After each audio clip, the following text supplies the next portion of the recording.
In this tutorial, we'll learn some tips for advanced title formatting for visualizations in Oracle Analytics as a workbook author.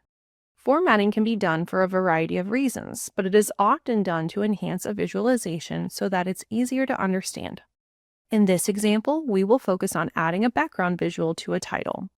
To begin, I'll start with the pre-built Team Composition Overview workbook and customize the title by adding a background color and uploading a background image.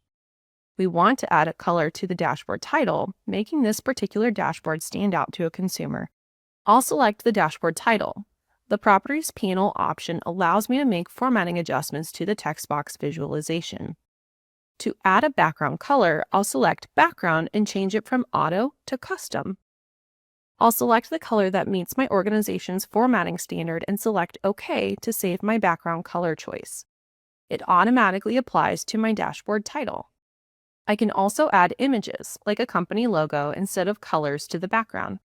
To do this, I'll select Image Source, File, then Upload to select the image file I want to use. I'd change the image width to Auto Fit to get the image to fit within the text box correctly and to make the dashboard title more visually appealing.